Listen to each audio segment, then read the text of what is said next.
everybody. Welcome to our mini workshop on soils, potting up, and fertilizers. My name is Kathy Oliver, and I'm a program assistant at IFAS, Manatee County Extension, and we are here in the educational gardens at the Extension office in Palmetto. I'm going to start by talking about soils and why soils are important. I'm sure you all know that plants put their roots into soil, and that helps stabilize the plant and allow it to grow properly. The roots also pick up a lot of nutrients from the soil, and they do this through the water. The nutrients are usually dissolved in the water and move into the roots from the soil. So soil plays a very important part in the growth of the plant. So let's look at what is soil actually. Well, soil is composed of mineral, which in Florida, sand is the mineral component of soil generally. And then there's the components of air and water, which you might not think are part of soil, but they are very important for movement of water through the soil. And then the last component, about 5% of the soil, is organic matter. And this is important for providing nutrients. As the organic matter breaks down, the nutrients become available to the plants. And today I'm going to talk about some commercial potting mixes.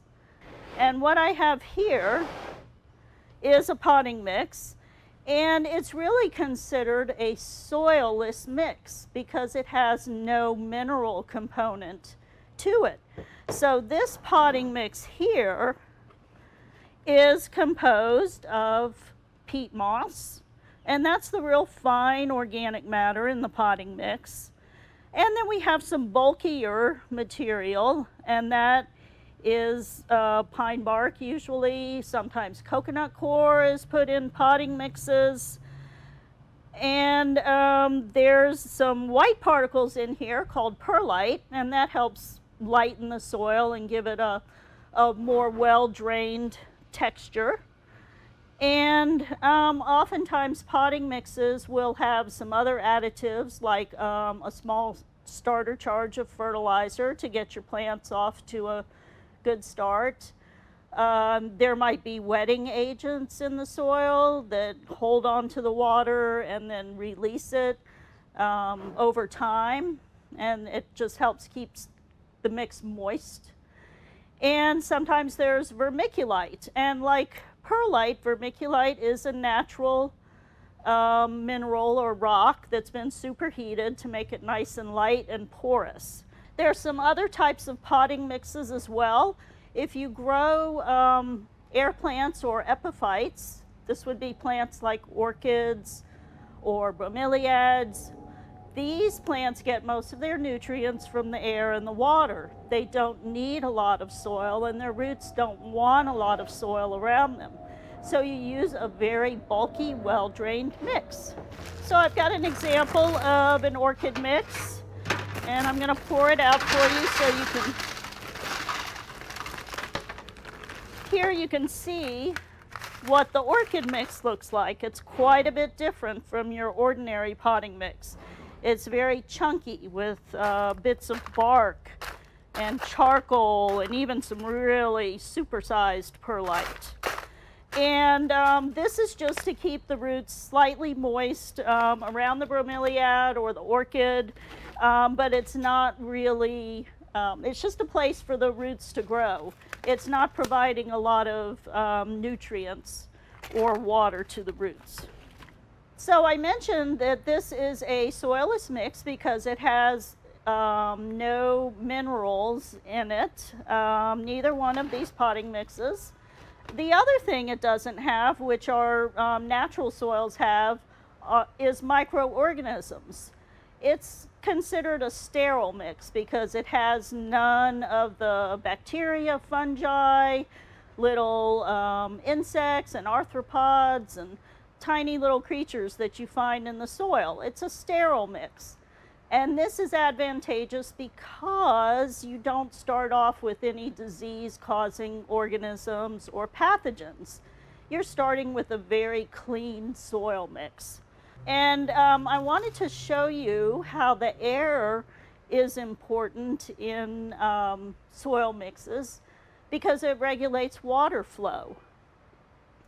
And if you don't have a lot of air in your soil, it can become very compacted, very tightly packed, and so the roots don't grow well, they can't spread well, and the water doesn't flow.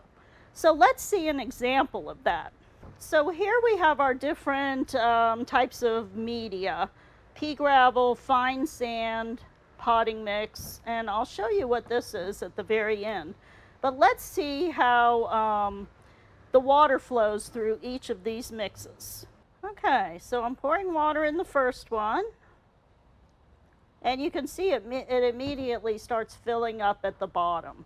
So there's a lot of air space in this one. It's very well drained, and maybe too well drained, because the water is not going to stay around the roots very long. It's going to just drain away. Next is the fine sand. And it does drain, but it's a lot slower. There's not much air space. So it's much slower draining through the particles of sand. And it's really going down the side of the jar. It's not even going through at the top.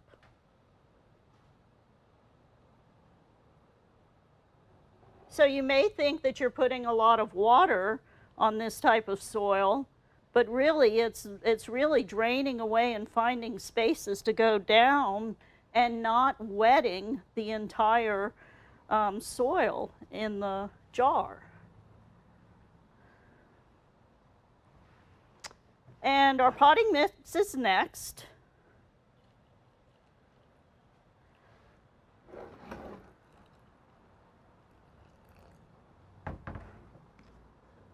So that's draining through, and it has reached the bottom now, but really the whole amount of soil in there is getting wet. It's soaking up the water, and it will release the water as the plant needs it. So the organic potting mix really is like a sponge, holding onto the water and then releasing it to the plants. This is potting mix also. Here on the end is another potting mix that is super dry. And this kind of illustrates a problem that happens when you let your potting mix dry out, especially a peat-based mix can get super dry. And it doesn't really want to get wet at all. It takes a long time for the peat moss to soak up the water. You can see it's just all gone down the sides and not soaked into the soil. So if you let your potting mix dry out too much, then just putting water on it is not going to help that much. You may need to actually put the pot into a tub of water and let it soak so that it can soak up the water like a sponge and get re-wetted. Now we're going to move on to potting up. And how do you know when a plant is ready to be potted up? So you want to check a plant's roots to see if you know whether or not it needs to be stepped up into a larger container. And you just pop the plant out of its pot, and you can kind of gently hold it and turn it over, give it a little tap, and pull the pot off. I see a lot more roots there than I do soil. So this plant is root bound. And also some of the roots look a little soggy. I see some nice fresh white roots, which is what you want to see. But some of them look a little rotted from possibly too much water. This is a succulent, and it holds water in its leaves, so it does not really need a lot of extra water regularly, maybe once a week on this one.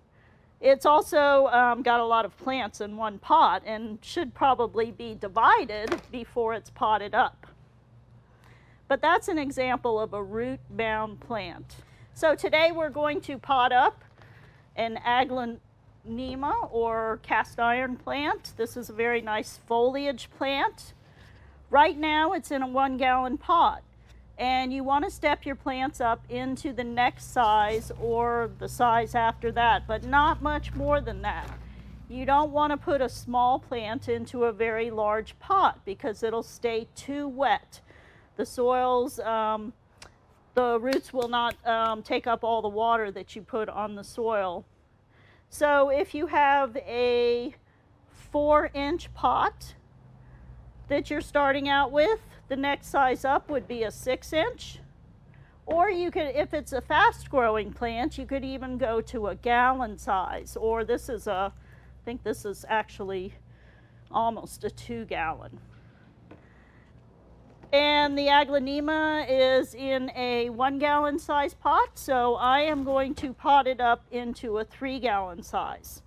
And it's very important when you plant a plant in a container that it has good drainage. And you can see this one has very large drainage holes on all sides of the pot.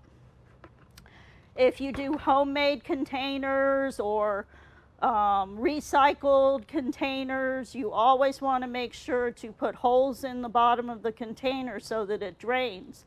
Otherwise, the water's just all going to stay around the roots and they will probably rot. So drainage is very important. Okay, we're going to start off with some soil in the bottom. Potting mix, actually. Soilless mix. And at this time, before you even put it in its pot, you might want to clean the plant up a little bit. So remove any weeds. You can take off brown leaves or damaged leaves. If the plant does have a lot of leaves, you could cut those off. So again, we're going to pop it out of the pot. And this one's ready to be potted up, as you can see by all the roots, and they look pretty healthy.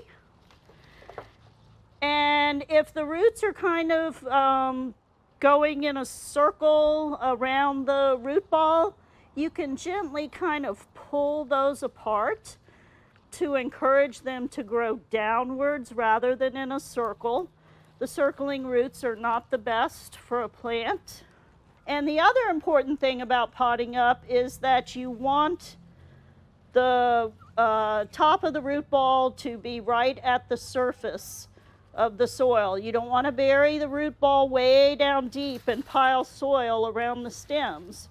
And you don't want to plant it way up high where it might dry out. So bring your soil to within 1 inch of the top. So I think we need a little bit more soil in here. And now the root ball is setting about 1 inch below the lip of the pot. So that's good. And then put soil around all sides. And then give the soil a nice good firming up around the root ball. Don't press down on the root ball, but right around the sides where you put the fresh soil. And that's about where you want your plant, like that. And you can see I've got about 1 inch from the top. That'll allow a little well for when I'm watering to put water on and let it soak in, and it won't just overflow over the top. After you pot your plant, you want to give it a good watering to settle the soil into the pot and around the roots and make sure it's off to a good start. The next thing that you want to do is give it a little bit of fertilizer. Okay, so here we have the 2 different types of fertilizer. The controlled release or slow release fertilizer that looks like little pellets. And then we have a soluble fertilizer for orchids. And This is one that you would mix with water. And it's got kind of usually a blue stain or dye to it, so you can tell how strong you're mixing it, but you should mix it according to label directions. And the numbers on the fertilizer bag, you will always see 3 numbers, very prominent on fertilizer. And this one is 11-35-15, and that tells you the percentage of nitrogen, phosphorus, and potassium. And those are major elements that plants need, nutrients that they need for their plant processes.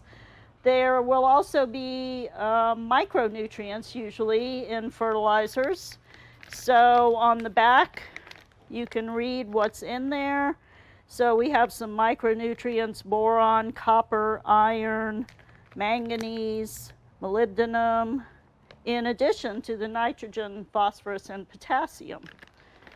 So that's supplying all the necessary elements for plant growth. What I have here is a slow-release fertilizer.